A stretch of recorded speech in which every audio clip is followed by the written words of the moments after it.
Hey guys, welcome back to Resistance Chicks. We're your hosts, Leah and Michelle. Today is Sunday, August 16th, 2020. We're here early. When you exit, see how we turn blue when you exit out? I'm sorry, I didn't have the right screens up, so I figured I'd just give it the background.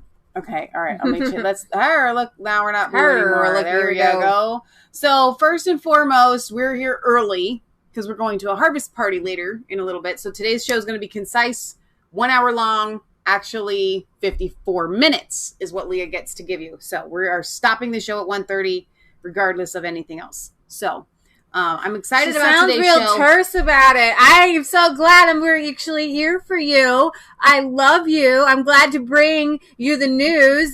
Miss Schoolmeister here. We have a great show lined up for you.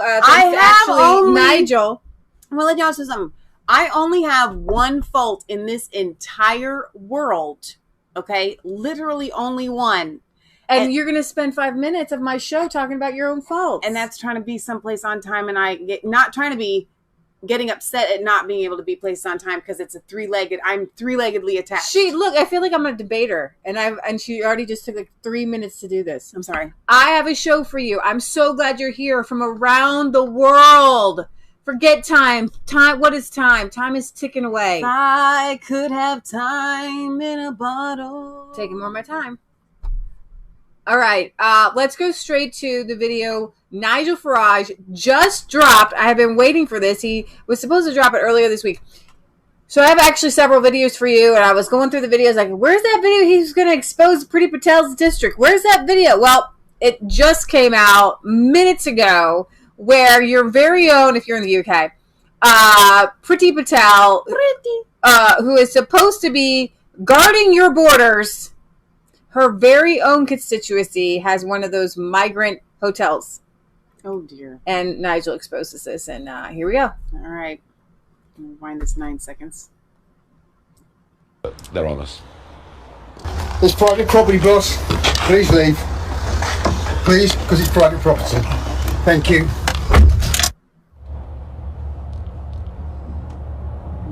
Well, I think it's working. We're raising awareness of this subject, of what's going on the channel, and the consequences of all these people arriving. YouGov poll out this morning showing 73% of people are concerned, or very concerned, about people coming to the UK across the channel. Interestingly, amongst Conservative voters, that figure reaches 97%. So people are aware of what's going on. Today is day 11 of migrants coming into Dover. That's a record for continuous days. Looks like since last Tuesday, Wednesday, about 1,000 people perhaps, although the Home Office are very reluctant now to give us any daily figures whatsoever. Leading the charge for the government in terms of criticism of all of this is, of course, the Home Secretary, Priti Patel. She has said what is happening in the channel isn't just unacceptable, she said that it's shameful. She, earlier this week, announcing that the big RAF plane, little dinghies, landing on our beaches in Kent. They're getting all the way through some of them. But what may cause Priti Patel a problem isn't just that the tough talk is leading to, at the moment, no action and no change at all. But I think she may be about to get some criticism from her own constituents. I'm here in Essex today. We're in the Witham constituency, which of course is Priti Patel's constituency in Parliament.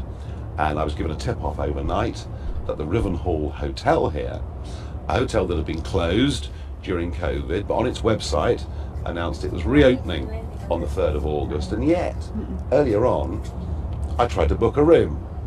They're full. Not full just for now, they're full for the rest of the year.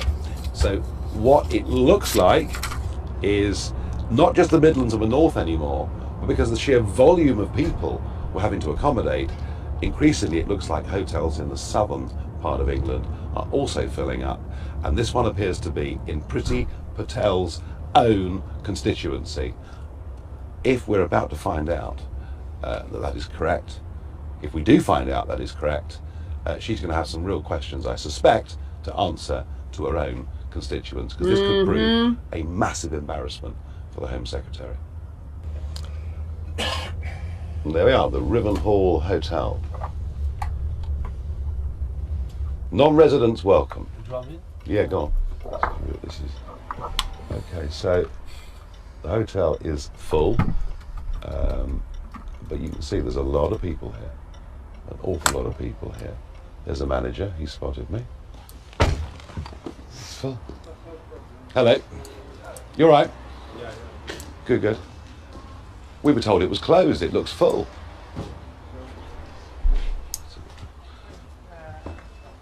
Can we go? There's nobody about. I love how he just walks right in. Oh my gosh, you match Nigel today. Hello. Hello. Hello. So you reopened on the 3rd of August. Well, your website says you reopened on the 3rd. Yes, sir. But you're now completely full. Yes, sir. When's the earliest available room? At the moment, the end of the month. Next month. The end of next month? End of September. Okay. All right, well, we'll try and book them. I'm going to go online right now and have a go. Thank you. Thank you. Yeah, they're expecting us, aren't they? They were expecting him. Clear them out. Come on, we're going to go. Yeah, I know, but they're on us. They're on us. It's private property, boss. Please leave. Please, because it's private property. Thank you. He just shut Well, the door on management him. there were not very pleased to see us, were they? Chap ushering us out and slamming the door. And I just asked, when was the next available date? She said after the end of September. So I've had a go here. And the Rivenhall Hotel website says, sorry, we don't know when this property is available next. So, not only are they told, they're told not to talk to us, but when they do talk to us, they're not telling us the truth. And yeah, I really did think to begin with it was the Midlands and the North, because that was where all the information came in from the public.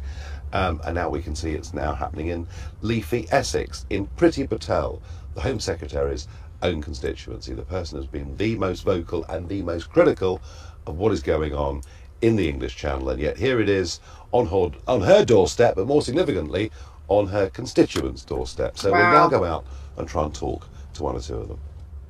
Now, this hotel has been filled up very, very recently, and so not many residents here in Witham know about it, but I found a man who does know about it. Mark, when did you find out about this? I found about it yesterday.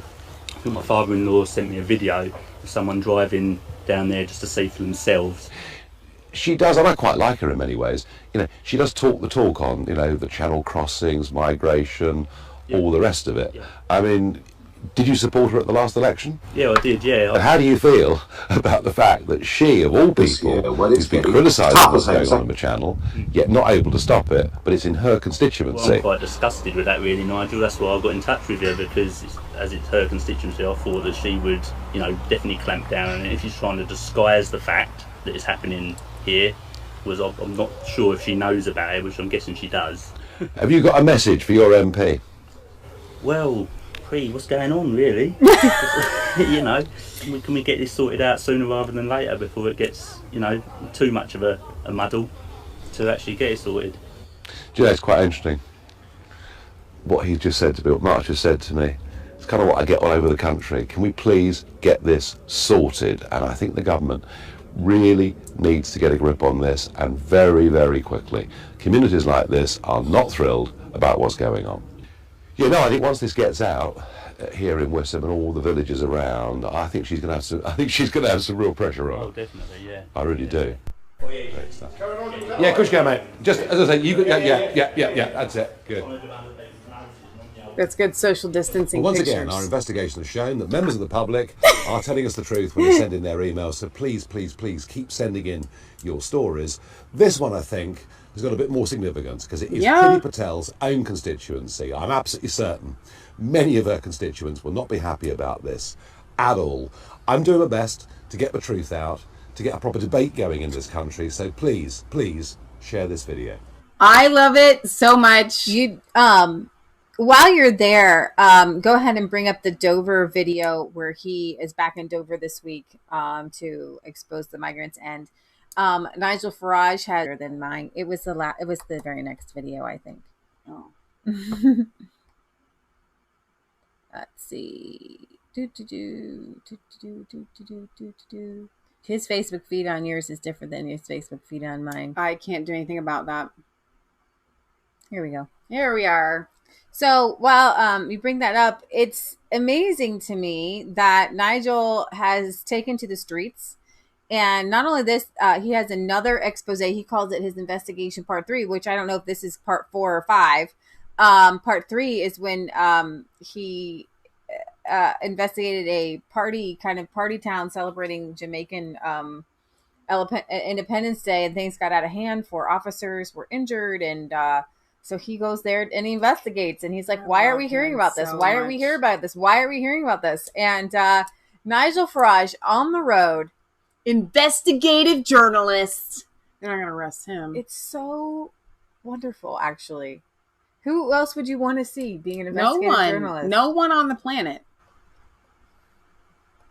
So, I'm back in Dover. I've not been for a few weeks, but when I was here, you know, during the months of April and May, spending time on the cliffs, and then, of course, many days out there mid-channel, trying to get people to wake up as to what was going on, and predicting that the numbers would go through the roof over the course of the summer. Well, let me tell you, it was a very lonely place here because nobody was interested. We were making these films, millions of you were watching them, engaging with them, wanting something to be done, and the rest of the media did not want to know. Well, goodness me, that has changed. They're not laughing anymore at what I'm doing.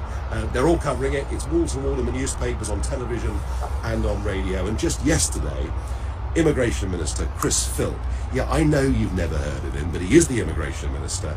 He was in Paris yesterday, and he's come back saying that we're going to negotiate a new agreement.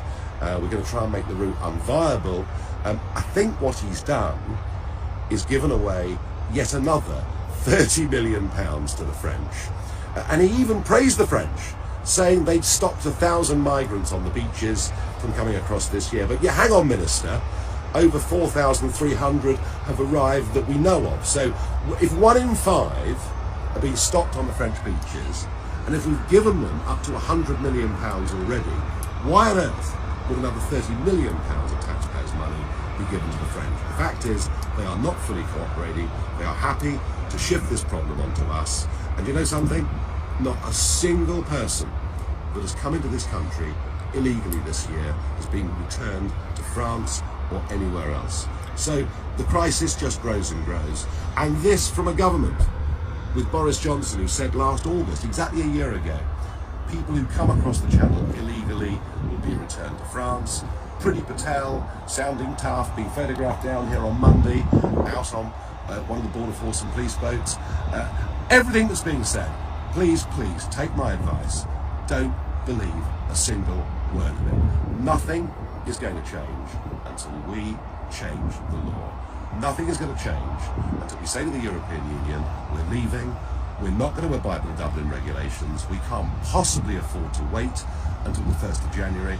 Otherwise, we're going to be burdened with thousands more people. You know, 48,000 people are currently being put up in hotels and, of course, in private houses all over the country at an estimated cost of £4 billion for that alone over the course of the next 10 years, whilst we genuinely have people who've served this country in the armed forces living rough on the streets. It does not work.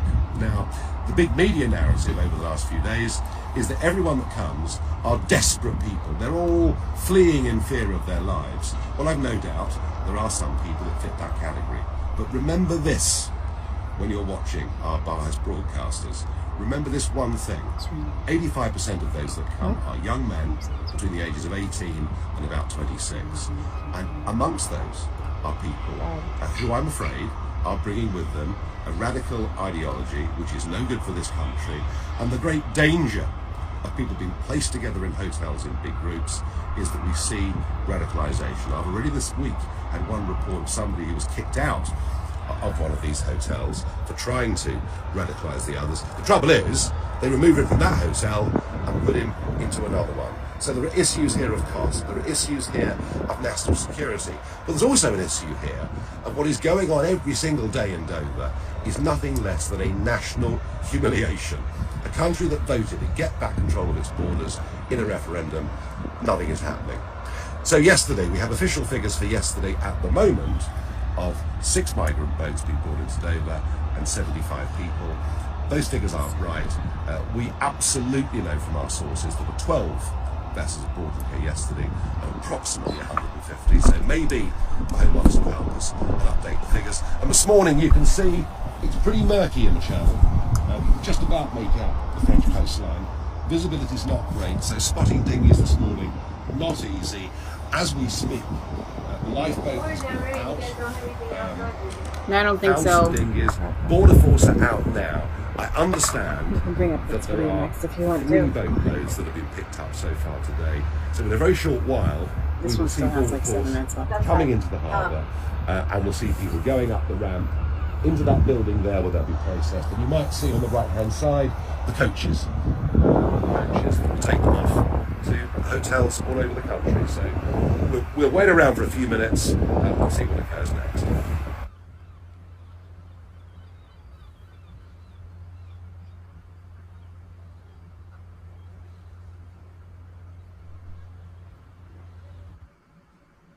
At reasonable speed to St Margaret to see if we can spot a beach landing. It's possible that they'll get intercepted before they hit land, but that's where we're going now.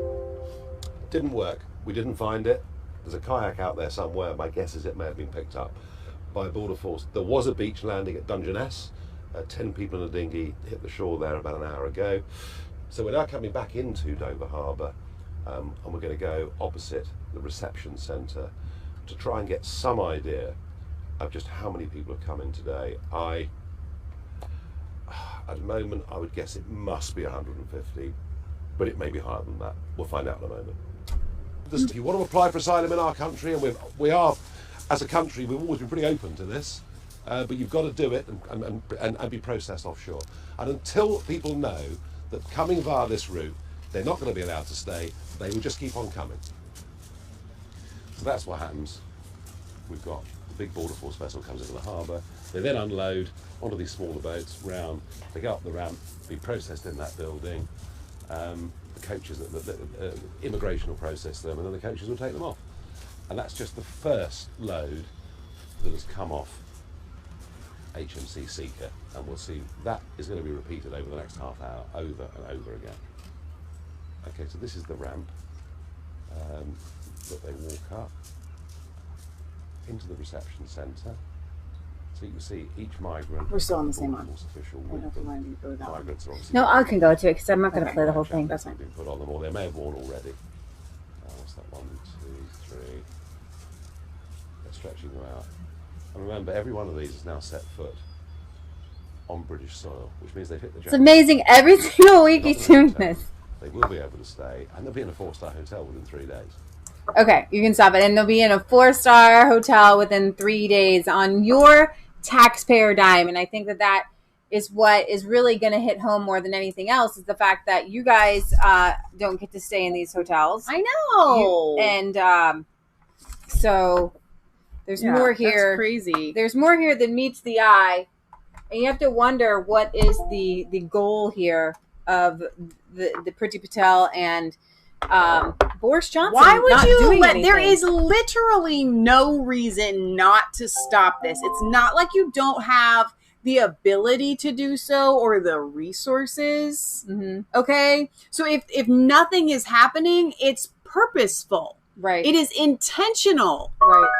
Right. That's what's so sickening about it. Why do they want these migrants illegally pouring into your country? What's the game? Well, in a general sense, law and order kind of has just it's just been thrown out the window. We've seen with the Black Lives Matter it's riots. not a matter of I didn't make my bed today because I didn't feel like it. I didn't capture the migrants because I didn't feel like it. That's not why they're not doing it. No, there's a wider thing of lawlessness in the entire country, and you voted in a Tory, which is supposed to be a conservative government, and the idea is you're going to keep us safe. You're going to crack down on the grooming gangs. You're going to make sure that people aren't going to be prosecuted for online offenses, but you're going to go after people who are the knife crime, the thefts. In the UK, if it's under a certain amount, nobody really cares. So the conservative government under Boris Johnson was supposed to bring in law and order, and he did a good job as the London mayor. what is going on with Boris Johnson right now? What is going on with the government? Ill. And Nigel Farage did an investigative report. Is this him going to that party? He didn't go to the party. He went to the area afterwards. Okay. Assuming they're bleeping them out, but just in case. So this is Great Stone Beach, as you can see. Sand dunes, another fantastic day. Here's the beach. It's shallow, safe, great for kids, great for families, and you can see beautiful summer's day in August, and this is how it looks on a nice day in the summer. But on Sunday just gone, the 9th of August, this was a very, very different scene indeed. A restaurant business in South London had advertised, a big beach party with food.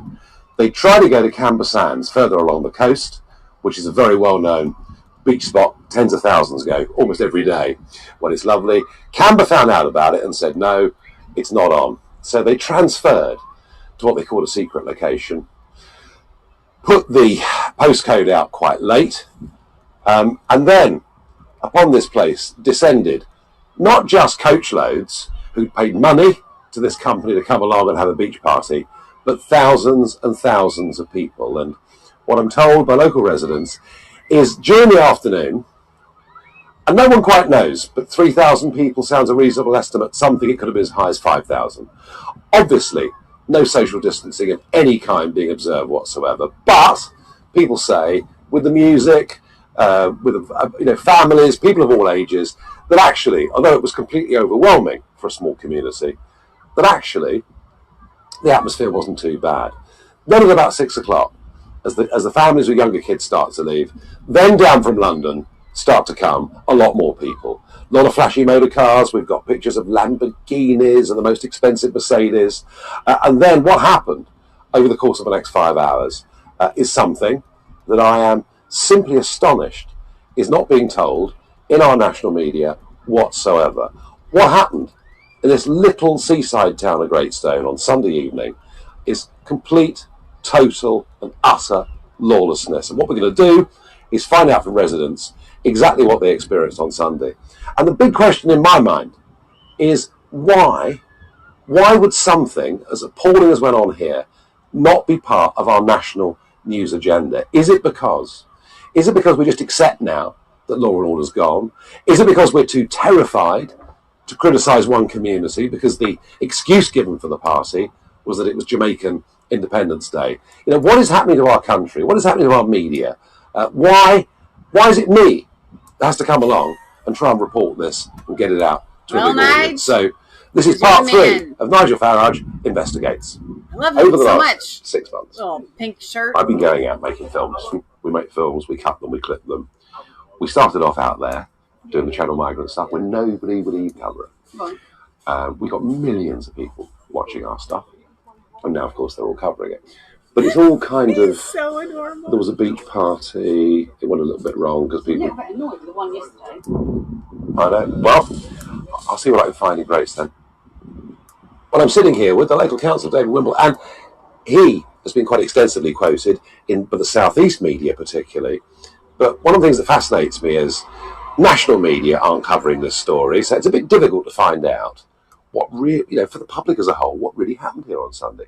And interestingly, David, I've been going around talking to... And people are afraid. Should fall by 9 o'clock.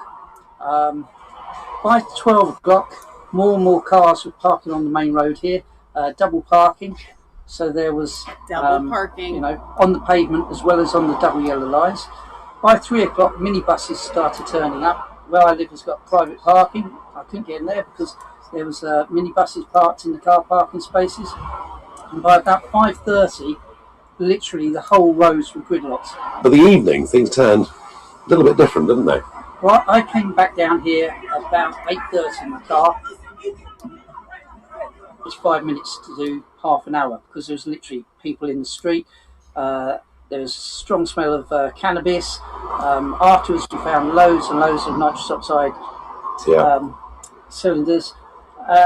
And it just was getting more like almost like a mini riot. As I say, early on during the day, there was lots of people on the beach. There was music being played.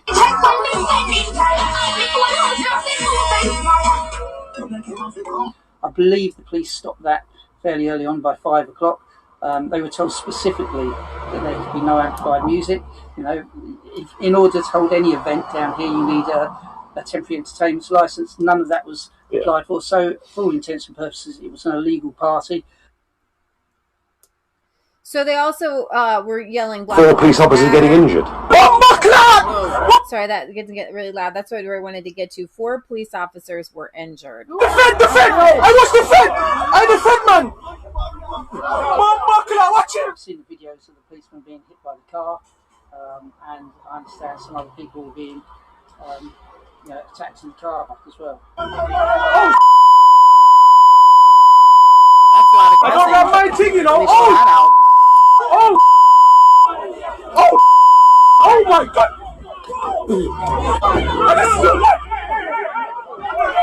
Yeah, no, I mean, it sounds, as I say, from what I can make out, between sort of 9 and 11 o'clock, it was just horrendous down here, and people locked in their houses and terrified.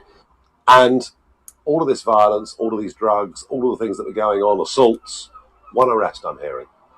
I'm hearing the same thing. It's the same person. And 1 arrest. So the question is, what is going on in the UK, and what is the broader implication worldwide where people think that rules don't apply anymore? You can terrorize people, you can vandalize, you can attack police officers with not little repercussions. None. No repercussions. If 4 police officers were injured and there was only an arrest, there are several other people who need to be arrested. And then, and you can see this is a quiet town, and to see the stark difference. This is not downtown Chicago. And you know what literally gets me turned it into downtown Chicago. Chicago. Their mantra is no justice, no peace. And I'm like, so there's no justice here and there's no peace, but it's a threat. It's like the trick or treat thing. Give me something good to eat, right? Yeah. So I mean, seriously, they're making these threats. If you don't do what we want, we're going to injure you, and you will have no peace. But they've reached this point where it doesn't. There's nothing you can give them. There's nothing you can do. There's just not going to be any peace. So this is a clip here with Nigel, I think with reporters. Patriot Gallery says, carry Bibles around loudly saying the Bible is the law. We have only one lawgiver, God. Our rights come only from God. Carry the Declaration of Independence around. The Bill of Rights, it is for people worldwide. It's the gospel of Jesus Christ. Use the gospel for protection. Amen. And French claim they've got to patrol 300 miles. This is really quiet. Therefore, they want another 30 million. But the truth is, the Whoever's boats aren't coming recording from down in the west of France. They're coming from a very narrow strip of land over here. And it looks to me like Mr. Phillips, the immigration minister, has been had again. And I don't think anything is going to change until we have the political will, and this must come from the Prime Minister. We have the political will to change the legislation, and this talk of turning boats around a channel and all the rest of it, actually, the real solution is to say that nobody who comes to Britain illegally via these means will be granted asylum. Right? Yeah. And if you want to apply for asylum in our country, we played this clip on our but you've got to do it. bit where you could actually hear it better. Well, this was interesting because there were press actually there, right? interviewing him. Rivaz says, Michelle, the UK has a very low number of police officers since the UK cutbacks. There are half the police from 20 years ago and 70 million people to police. Yeah. There is a little, I don't know if this is good news or bad, I don't know. The British FBI has made 16 new grooming gang arrests in Rotherham and Leeds. Wow. The Britain's National Crime Agency, the NCA, has made 16 new grooming gang arrests in Rotherham and Leeds as part of an investigation into the historic sex crimes. The NCA, roughly equivalent to our FBI here in the United States, announced that 10 people between the age of 35 and 53 have been arrested in Rotherham on suspicion of offenses relating to the abuse of girls who would have been between the ages of 11 and 16 at the time of the abuse. This followed the arrest of 5 men in Rotherham and Leeds between July 28th and July 30th, with another suspect being detained last week, all as part of the Operation Stovewood investigation into grooming offenses which took place between 1997 and 2013. launched in response to the Alex J. inquiry.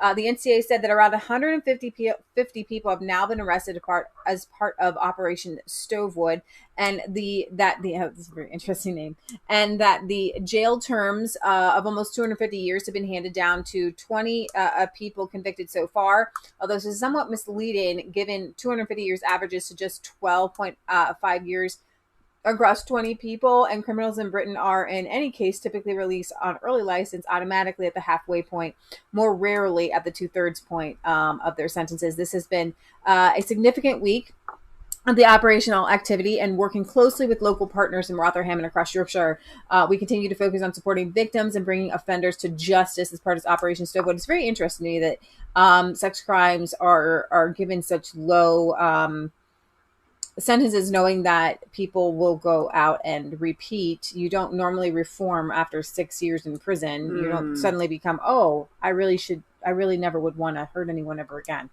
While that work goes on, it is important we still reach out and appeal to victims or witnesses to come forward. So kind of a good news story there. I don't know. Yeah, it is good news. Anytime you can get 16 sex offenders off of the streets, that's excellent news. And for a little bit, even just for a little bit. And then I have some bad news. Love Has No Age, post by Drag Queen Storytime UK emerges. That looks more like a horror queen rather than a drag queen. Just nightmares for children. Drag Queen Storytime UK locked down a Twitter account after a Love Has No Age post on its timeline. That is a pedophilia term. Was highlighted. The message, which believed by some to have pedophilic connotations, no. Love Has No Age is definitely on Drag Queen Storytime. You know what? It's not like, that creepy, 75-year-old man's dating the 30-year-old female. That's not what that Drag Queen Storytime to. Okay, let's put those two together, and that connotation, right? Was also shared on the drag organization's Facebook page on July 26, where it remains publicly available. Love Has No Age reads the post, accompanying a picture of an older man wearing a rainbow suit jacket and a tie over a bare chest, followed by 3 emojis in party hats and blowing streamers. Additional information for those who need it. You can find Love even if you're as old as this guy. We do not support MAP, the organization clarified in an August 11th edit. MAP is an alternative term for pedophiles, popular in pedophile circles, which stands for minor attracted persons. We don't support it, condone that, or have anything to do with it. We are an education and entertainment enterprise teaching children 0 to 12 about LGBT plus people and about acceptance of those who are different, whether that be sexuality, age, gender, disability, or race.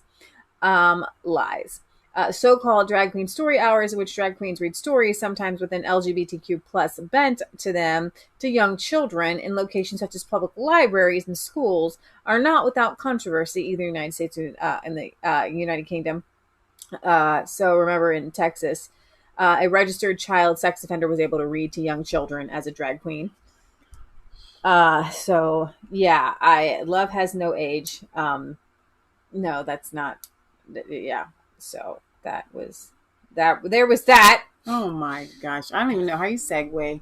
How do you segue from that? I'm going to segue to a good story. Okay, good. So in Australia. What? Now, it's not Shark Week. In Australia, a man jumps. I don't know his wife or girlfriend, but some say wife, some say girlfriend. She was bit twice by a shark.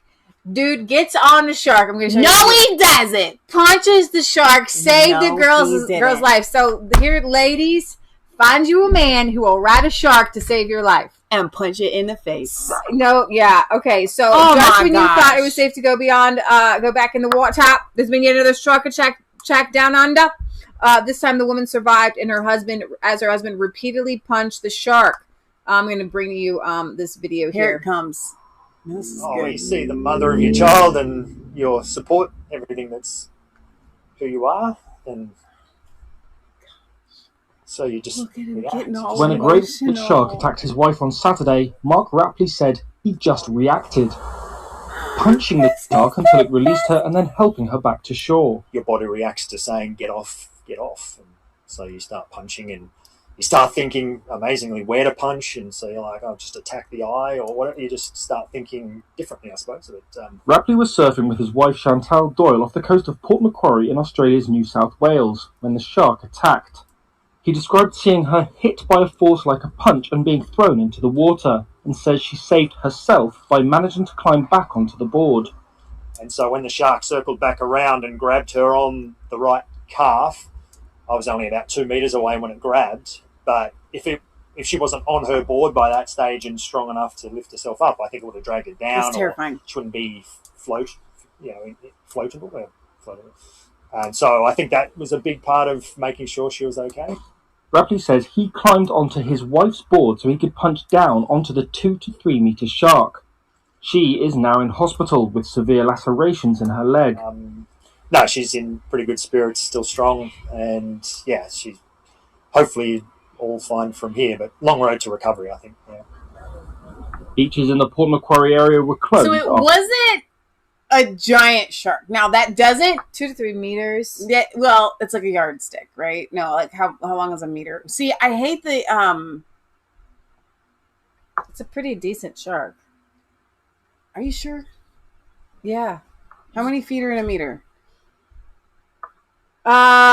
It says there's been yet Chantal Doyle was attacked by a 10-foot great white shark. Okay, so a 1 yardstick is 1 meter, right? That's what I thought. Okay, so I guess 10 foot. Okay, it's a big shark.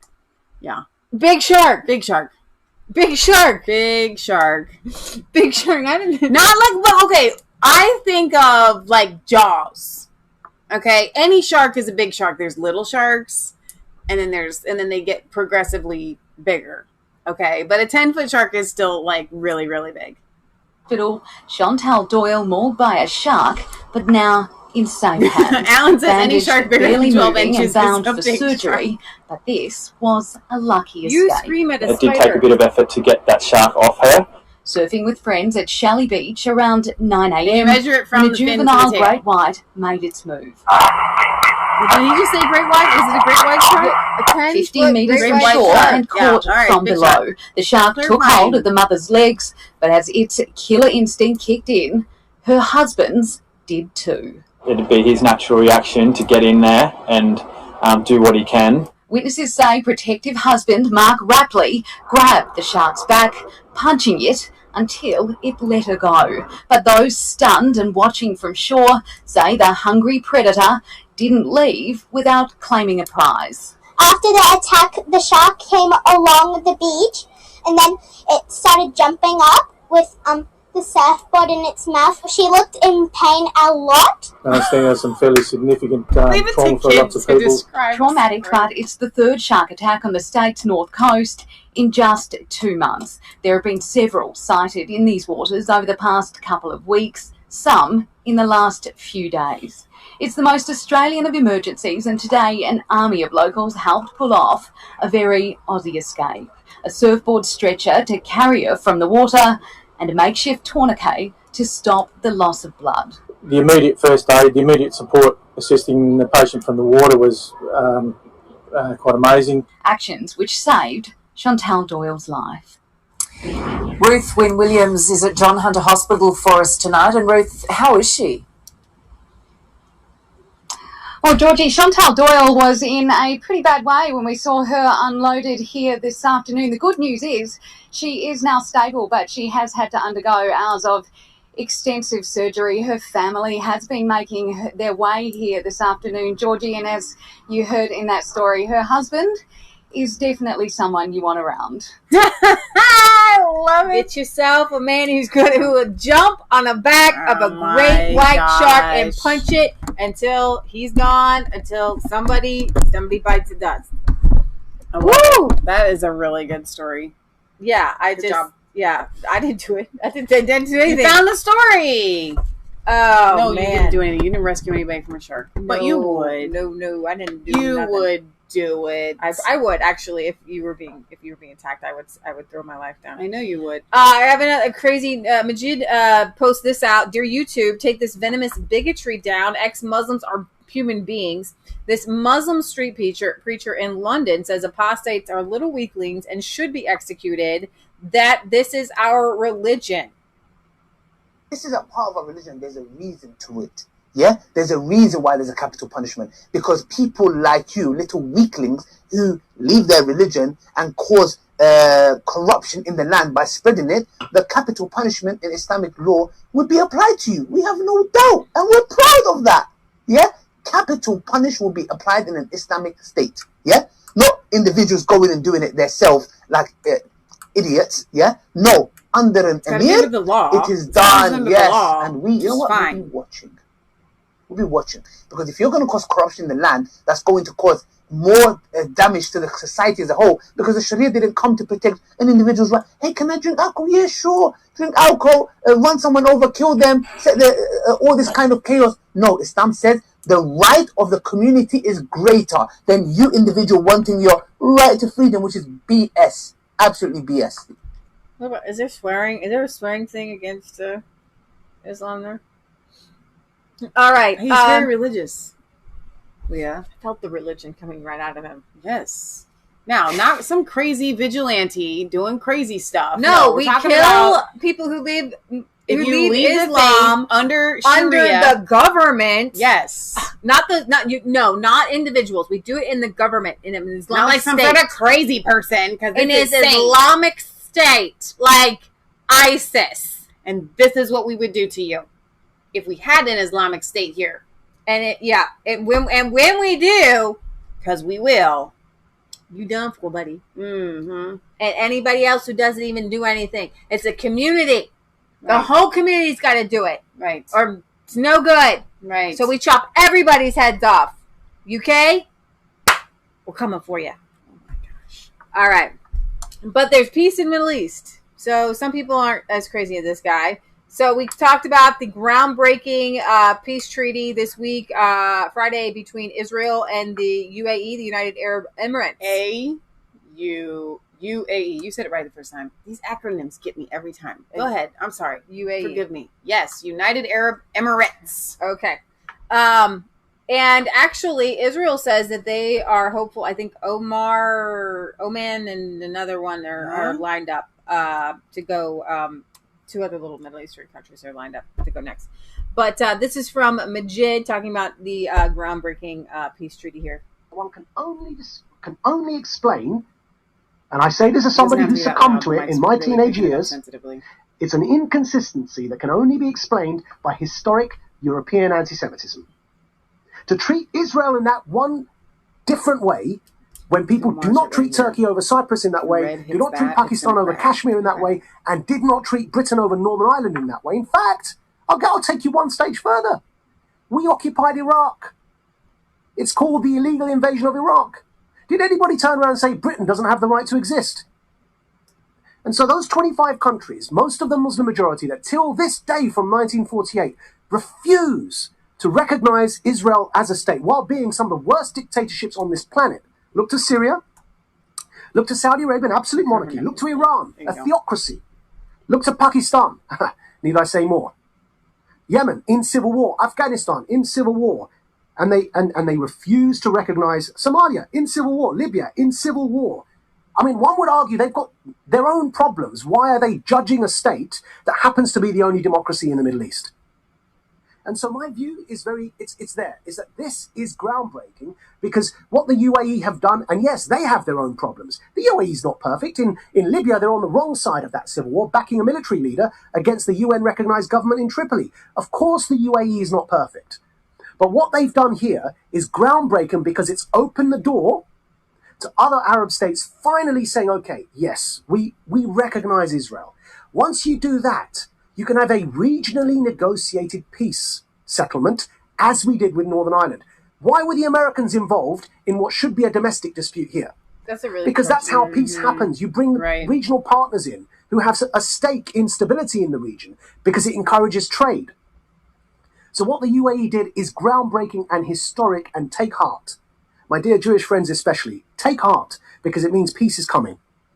And other countries, as I predicted in a 2017 piece for the Jewish News, and I said peace, the road to peace for Israel comes through Mecca, other countries will now follow. The UAE did this, Bahrain and Oman followed, and then of course President Trump's advisor and son-in-law Jared Kushner says it's inevitable that Saudi Arabia will follow, and that's what I wrote in 2017. Saudi Arabia will follow during our lifetimes. I believe before we are all pass away and go into our next life, wherever that is, I believe we will witness peace with Israel and peace in the Middle East. The one big problem, of course, will be the theocracy of Iran, because it has terrorist militia that is destabilizing the entire region. So that is some pretty good news, and I wanted to bring that to you. We have just under 9 Trump must have known something left. because he said that he felt like other nations, he knew. Yeah. He knows. Oh, yeah. Other nations will be following suit. Yeah. So I want to bring you the story. You can bring it up, the video in Hong Kong, because Hong Kong is descending. It's getting worse and worse and worse and worse. I think Jimmy Lam was arrested. I think it's up here. Right here. So Hong Kong is kind of descending, making its descent into totalitarianism, and is there any hope? Do you want it at the beginning? Yes, please. And international trade is on a remarkable downward spiral. Many freedoms so many have enjoyed for so long have been taken or are under threat. This week, media mogul Jimmy Lai and prominent activist Agnes Chow were among those rounded up and detained by police under controversial new national security laws. And our foreign minister co-signed a letter calling for free and fair elections to be held in Hong Kong as soon as possible, after a scheduled vote was postponed by a year and several parties disqualified. Taken all together, it's a concerning state of affairs. We'll hear from one of the figureheads of the pro-democracy movement, Joshua Wong, shortly. But first, what hope is there of improvement in Hong Kong, of stopping this slide, this crackdown on freedoms? Can Hong Kong, as we know it, be saved? They're calling Agnes Chow the real Mulan. It's so beautiful. The popular paper, known for criticising the government, now a target of authorities.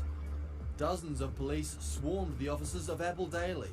After combing through desks and documents, they leave with the company owner in cuffs. It has invoked a chilling effect on a lot of Hong Kong people as well as the press as well. Jimmy Lai is one of the most prominent pro-democracy campaigners, and now the most famous person to breach Hong Kong's controversial national. He said he wasn't going to leave. Shows that the Hong Kong Do you remember that video? is wasting no time in implementing the new national security law.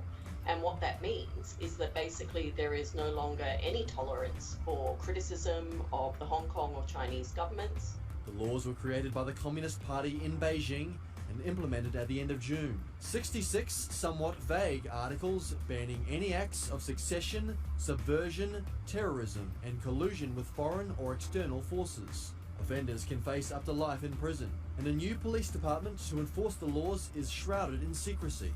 This shows both the Beijing authorities and Hong Kong authorities try everything or anything to suppress the people of Hong Kong.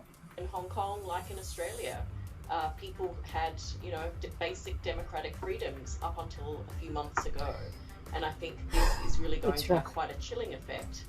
Lai was later charged with colluding with a foreign power. Hong Kong and Beijing authorities were adamant the national security laws would only target a small minority and would not affect most people's lives. Around 30 people have so far been arrested under the new measures. Their crimes include carrying pro-independence flags. And all of a sudden, overnight, it's like Hong Kong has become exactly like mainland China. And I think, this is very worrying.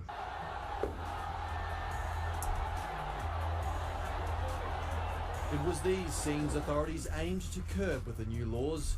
Hong Kong was gripped by weeks of sometimes violent pro-democracy mass protests. The outrage then was over a proposed extradition bill, which would allow Hong Kong suspects to be taken to mainland prisons. The anger over apparent waning of personal freedoms remains. It's only increased by the new national security laws, as well as Hong Kong postponing the 2020 Legislative Council elections due to the pandemic. June 2019, last year, the Hong Kong people have been described as cockroaches.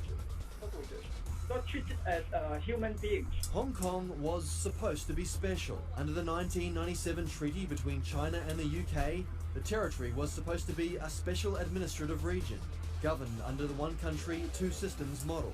Now, basic freedoms are under threat, like criticising the government and calling for reform. And campaigners are calling on our government to step up.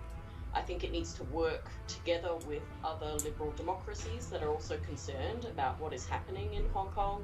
And I think as a first step, there needs to be an urgent UN special session on China. Will they? Do they? They don't have the strength to do that.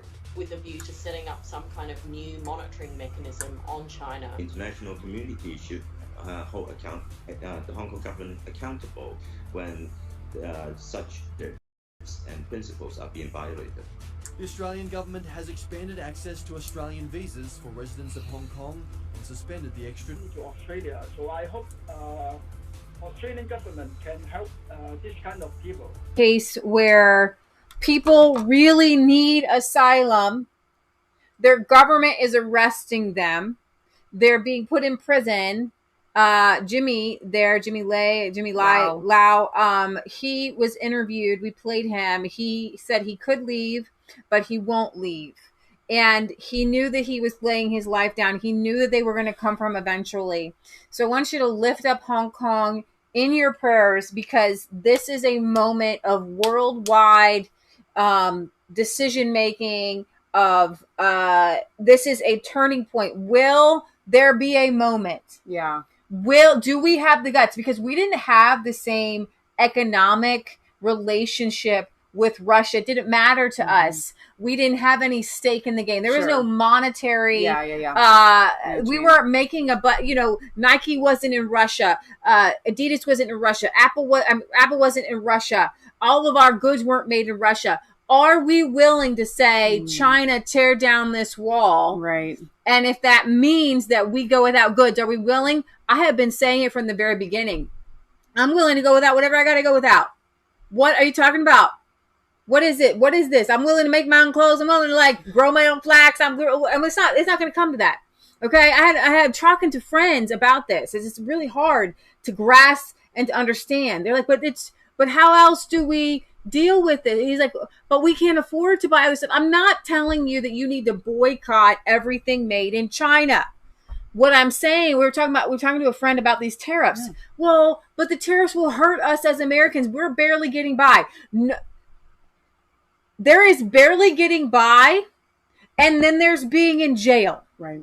And you don't get to have a basic normal life while piggybacking on the backs of people who are being surveilled, who are having their organs harvested, babies ripped from their wombs, and being put in jail. Right. Okay, there's the disconnect. I think tariffs are great, right? Like, I'm all for the tariffs, but I wouldn't even be dealing with China.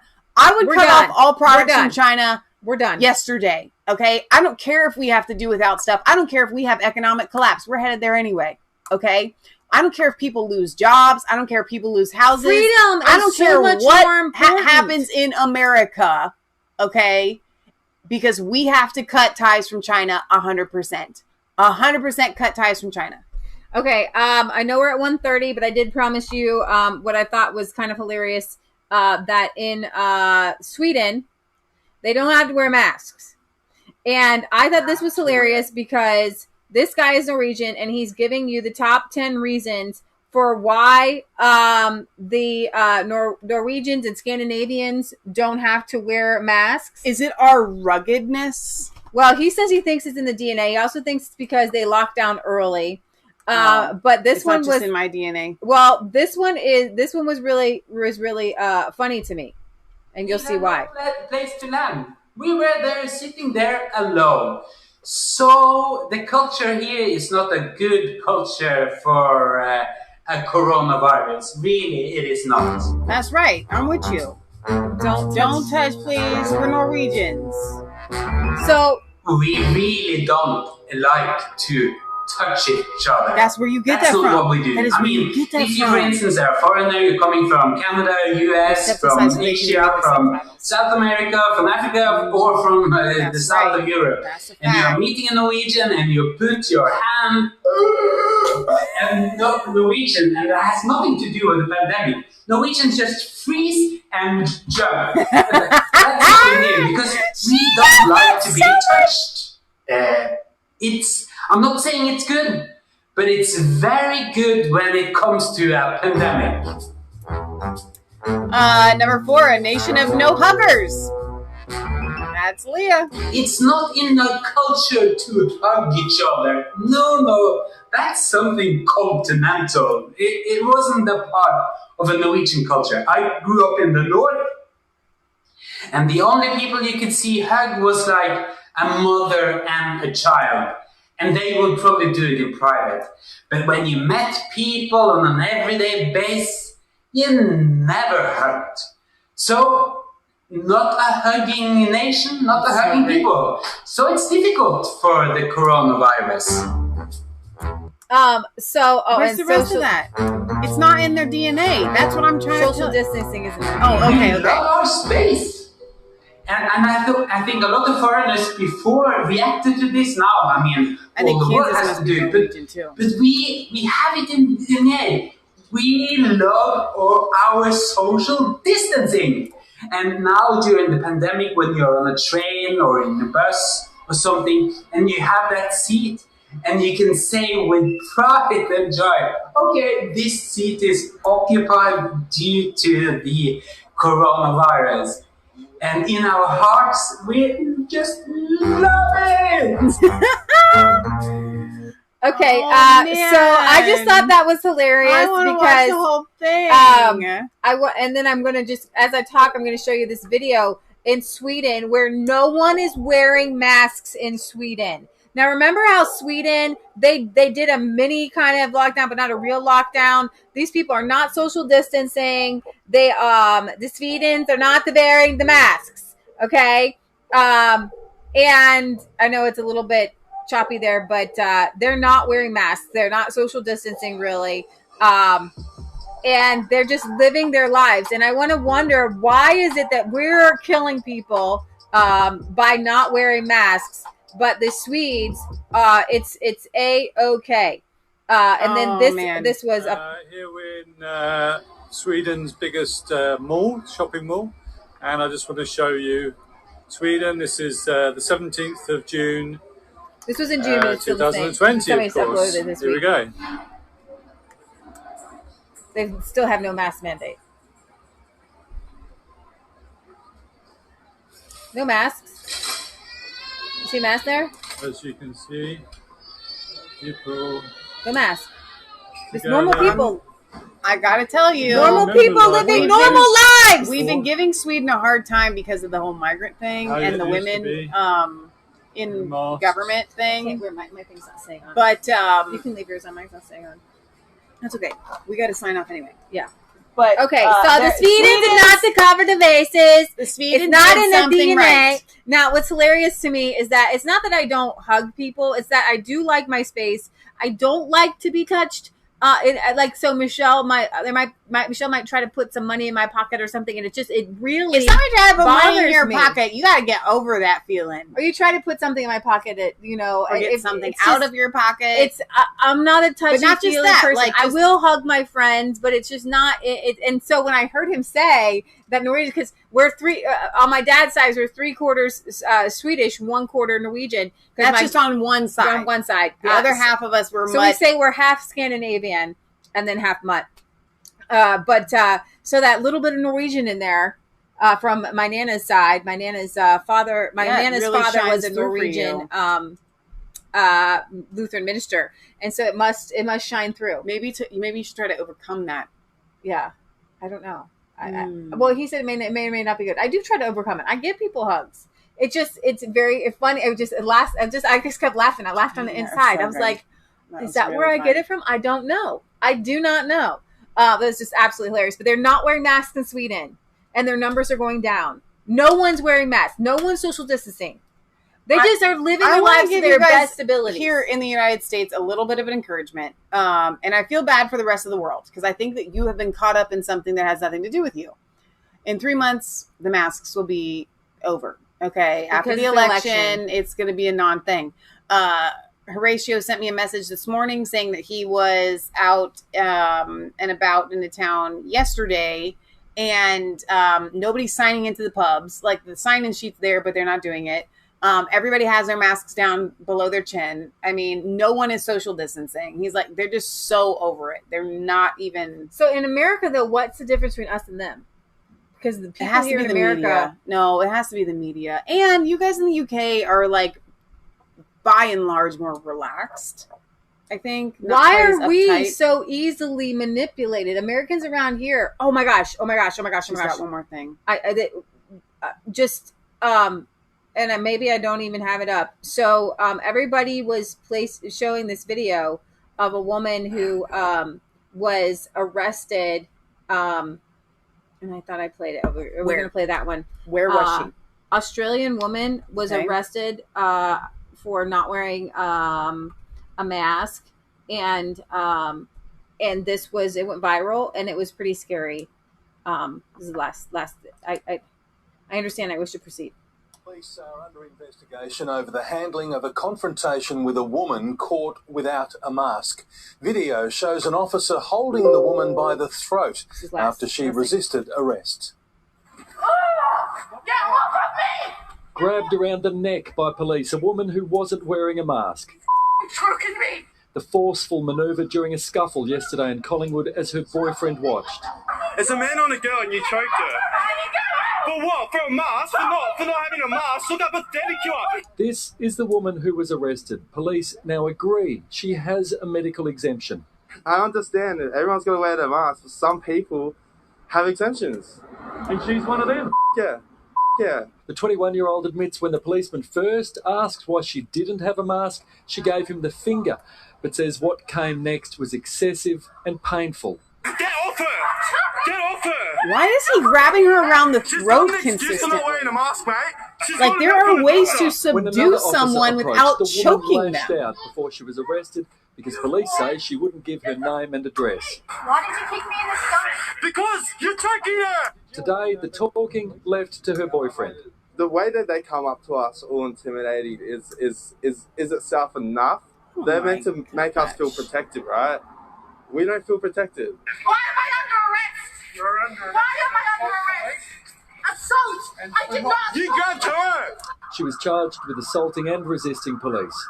When they're just looking for a fight, when they're just looking to find people, when they're just looking just to be bullies, it's not lawful. Tackling her to the ground does seem a little excessive for not wearing a mask. I had seen the same couple 2 days earlier walking without masks. 202 COVID fines were issued yesterday, including to a man in Maribyrnong who was too far away after curfew, then posted it online. Pulled out. Mask Nazis, social distance Nazis. This is getting out of control. Out of control, okay? Out of control. No, that's so crazy. I can't even believe that he's literally grabbing her around.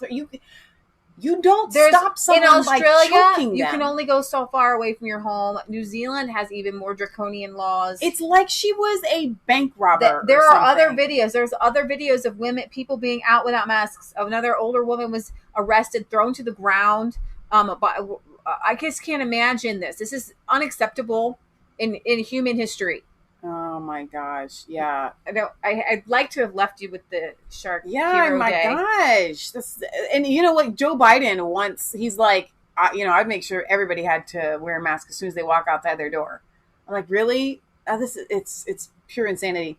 All right, so we're gonna sign off here. Thank you guys for being here. We go live every Friday at 6 p.m. Eastern Standard Time, roughly. Every Sunday at 1, roughly, Eastern Standard Time. If you joined us late, we have to leave.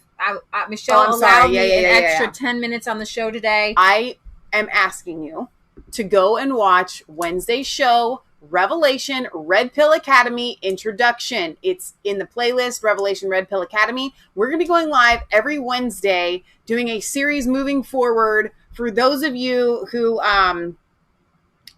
to bring you. Okay, you got to tell me when you're doing that because I adjust the lighting. I just thought I would show this while we're here.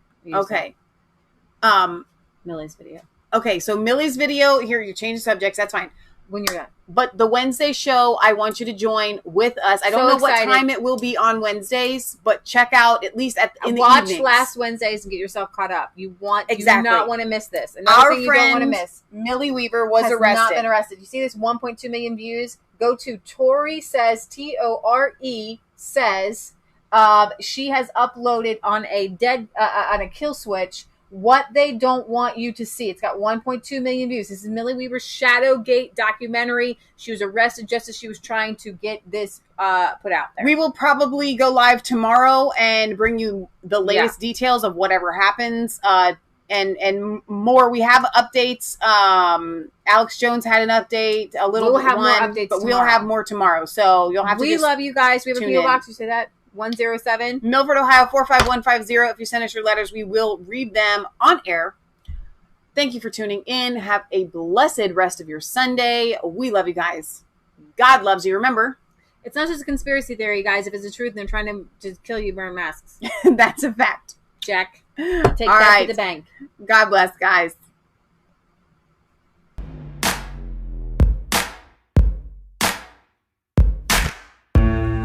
It's cold, all alone. Your place